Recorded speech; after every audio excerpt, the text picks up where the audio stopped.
Perkenalkan, nama saya Muhammad Fajar Akbar dari absen 22. Perkenalkan, nama saya Diti Raffi Harimurti dari 02. Perkenalkan, nama saya Ayah Sari Negara, absen 06 dari kelas 9A. Perkenalkan, nama saya Rafael absen 1 Pang, absen 28 dari kelas 9A. Tonton video kita sampai akhir. Assalamualaikum warahmatullahi wabarakatuh. Jadi di sini saya sudah bersama Ibu Sibilawanti selaku pendampingan UMKM di Kabupaten Tuban. Halo, Assalamualaikum warahmatullahi wabarakatuh. Saya Sibilawanti, pendamping kapasitas usaha dari Dinas Koperasi UKM dan Perdagangan Kabupaten Tuban. Salam kenal semuanya. Jadi di sini saya mewawancarai Ibu Bella. Jadi pertanyaan yang pertama, apa saja jenis usaha mikro kecil dan menengah yang paling banyak berkembang di Kabupaten Tuban? Ya, untuk usaha mikro kecil menengah di Kabupaten Tuban itu ada berbagai bidang. Salah satunya ada 3 hal dalam bidangnya, yaitu kategori kerajinan, bisa berupa batik lokal yang mungkin Tuban memiliki batik gedok atau batik tulis. Lalu untuk di bidang mamin atau makan minum atau kuliner itu Tuban memiliki beberapa jenis olahan ikan, contohnya dari bancar, dari jenuh yang dimana diolah menjadi terasi, menjadi keripik dari berbagai macam olahan ikan. Lalu untuk di bidang pertanian biasanya UMKM itu ada di pertanian berupa jagung, misalnya jadi emping jagung. Lalu ada juga gayam, meskipun produk tersebut musiman, tetapi gayam juga peminatnya sangat banyak. Nah, yang ketiga yaitu produk salah satunya adalah kacang. Karena kacang Tuban itu terkenal enak, sehingga biasa dipakai untuk camilan kacang kulit oven atau kacang kulit sangrai. Nah, pertanyaan yang kedua, bagaimana peran pemerintah dari daerah Tuban untuk mendukung perkembangan UMKM tersebut? Ya, pemerintah di Kabupaten Tuban memiliki beberapa program untuk pengembangan UMKM di Kabupaten Tuban. Salah satu upayanya yaitu Dinas Koperasi UKM dan Perdagangan memberikan pelatihan-pelatihan kepada pelaku usaha di bidang kerajinan, makan minum, yang kemarin contohnya sudah diadakan di Hotel Karis, yaitu dari pelatihan kerajinan dan juga dari produk olahan ikan berupa makanan frozen food. Baik, yang nomor 3, apa kendala utama yang sering dihadapi pelaku UMKM di Tuban dalam pengembangan usahanya? Kebanyakan untuk UMKM di Tuban, mereka masih sangat rendah terkait dengan pemasaran. Jadi ada beberapa pemasaran menjadi hal pokok atau hal utama di mana usaha mereka belum bisa dikatakan naik kelas. Yang pertama terkait dengan tempat, yang kedua terkait dengan SDM, mungkin teknologinya belum maju, atau bisa juga terkait dengan kendala pasar. Karena di sini pasar adalah hal yang paling utama setelah para pelaku UKM memproduksi produknya.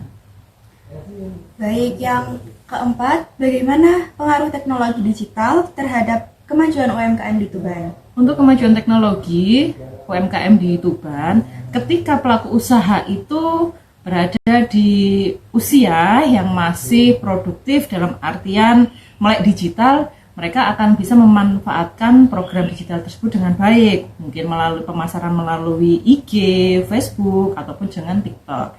Tetapi untuk pelaku usaha yang sudah senior atau belum terbiasa melakukan digital marketing, itu akan menjadi kendala.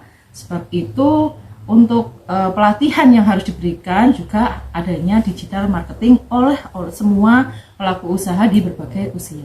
Jadi untuk digital marketing sangatlah penting untuk pemasaran teman-teman di bidang UMKM.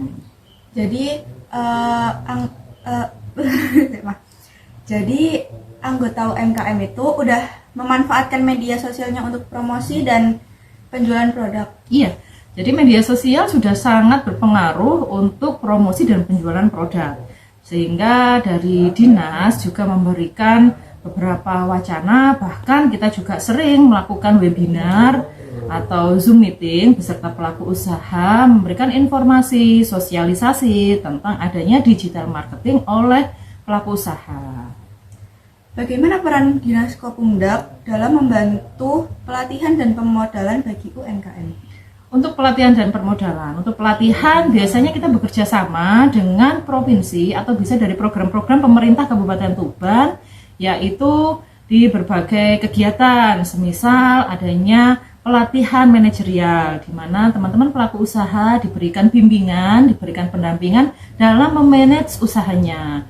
Tapi untuk permodalan, Dinas Koperasi dan UKM Perdagangan bekerja sama dengan perbankan, yaitu ada dari perbankan Bank Jatim, ada juga dari Bank UMKM, di mana mereka bisa mendapatkan fasilitas pinjaman dengan bunga atau angsuran yang lebih kecil dibandingkan dengan perbankan lainnya. Produk UMKM dari Tuban sudah ada yang berhasil menembus pasar nasional atau ekspor. Dari program UMKM sendiri di Kabupaten Tuban sudah ada beberapa yang menembus pasar ekspor. Salah satunya yaitu udeng batik tulis, di mana pasar ekspornya sudah sampai ke Singapura dan Amerika. Selain itu juga ada produk dari petani lontar. Gula lontar sudah sampai ke Singapura, ke Dubai, dan berbagai macam daerah lainnya. Jadi Tuban mempunyai potensi yang sangat besar untuk ekspor di produk UMKM. Bagaimana upaya pelaku UMKM Tuban dalam menjaga kualitas dan keaslian produk lokalnya? Ya, dalam menjaga kualitasnya, mereka memang sangat diperlukan mengikuti pelatihan-pelatihan yang berkesinambungan oleh dinas dan pengenalan produk lokal maupun produk hasil bumi dengan berbagai macam media sosial. Salah satunya yang dipakai tadi untuk memasarkan produk tersebut. Jadi mereka tetap harus konsisten dalam melakukan produksinya ataupun harus meningkatkan produk yang sesuai dengan perkembangan pasar saat ini. Setelah itu, apa peran masyarakat Tuban dalam mendukung keberlangsungan UMKM di Tuban? Ya, peran UMKM di Kabupaten Tuban memang tidak lepas dari dukungan masyarakat. Salah satu upaya pemerintah Kabupaten Tuban untuk peran di UMKM yaitu setiap dari pasar modern, contoh Samudra, Bravo, itu 10% produknya atau bisa dikatakan lebih adalah produk dari UMKM Tuban. Jadi Tuban memiliki program yang namanya itu bela beli. Kita harus membela pelaku UKM untuk membeli produk-produk tersebut sehingga bisa meningkatkan perekonomian dan juga bisa mengentaskan kemiskinan di Kabupaten Tuban.